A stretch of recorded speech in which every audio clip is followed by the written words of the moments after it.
droit international, qui sera remis par le président du jury, le professeur Yves Daudet. Yves Daudet est professeur émérite de l'École de droit de la Sorbonne. Il est également juge ad hoc à la Cour internationale de justice. Et il est également président du curatorium de l'Académie du droit international de La Haye, où il a remplacé M. Boutros-Boutros-Ghali. Et ce trophée est remis à Marine Tay.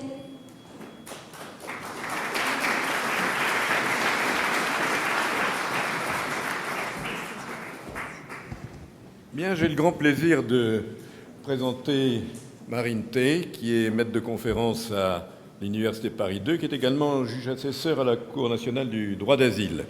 Donc à la fois une praticienne et une chercheuse. Alors voilà le gros volume.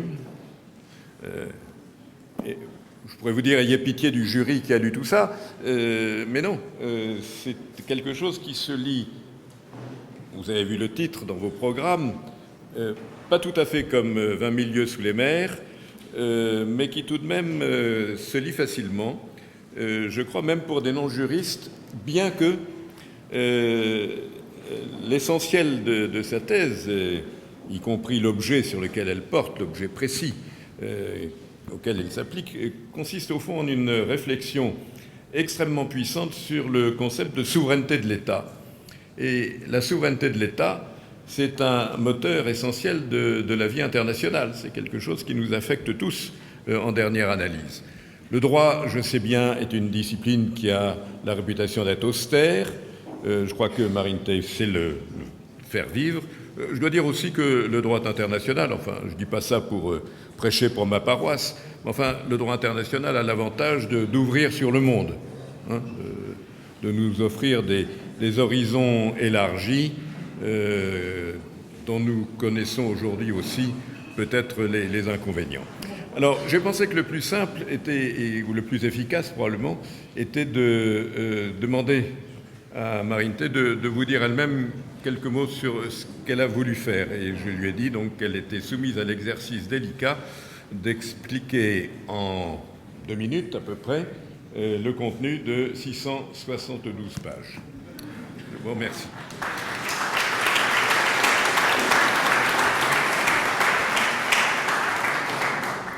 Je remercie chaleureusement le professeur Yves Daudet et également les membres du jury de droit international pour l'attribution de ce prix. Je remercie également le Cercle K2 que j'ai eu le plaisir de découvrir grâce à ce trophée.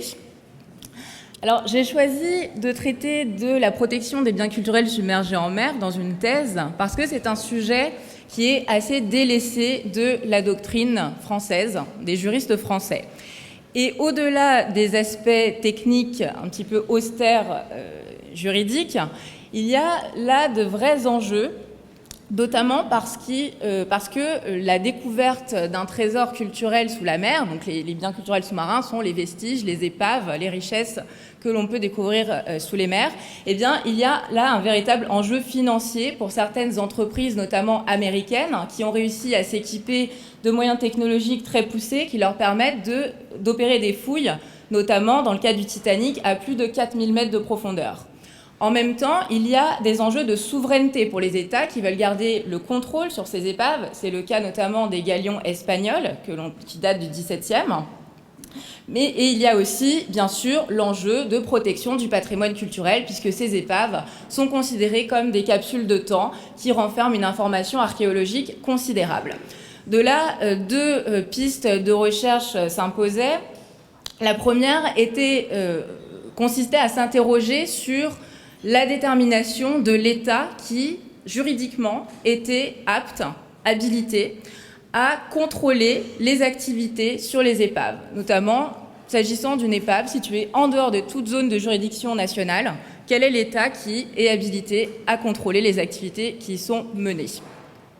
Et ensuite, une fois que l'on a déterminé l'État compétent pour réglementer ces activités, eh bien, il fallait s'interroger sur la marge de manœuvre dont dispose cet État. Quels sont les pouvoirs dont dispose cet État et surtout, quelle est sa marge de manœuvre, c'est-à-dire, doit-il protéger l'épave d'une manière particulière ? Il y a notamment une convention de l'UNESCO qui impose à l'État, qui interdit la commercialisation des biens culturels. Et puis, au-delà de ça, eh bien, est-ce que l'État doit prendre en compte d'autres intérêts, les intérêts d'États étrangers sur l'épave ou même les droits de propriété privés sur l'épave? Et j'en suis arrivée à la conclusion qu'il n'y avait malheureusement pas de réponse. C'est-à-dire que les réponses sont très bigarrées et donc je n'ai pas de réponse à fournir là-dessus. Je vous remercie.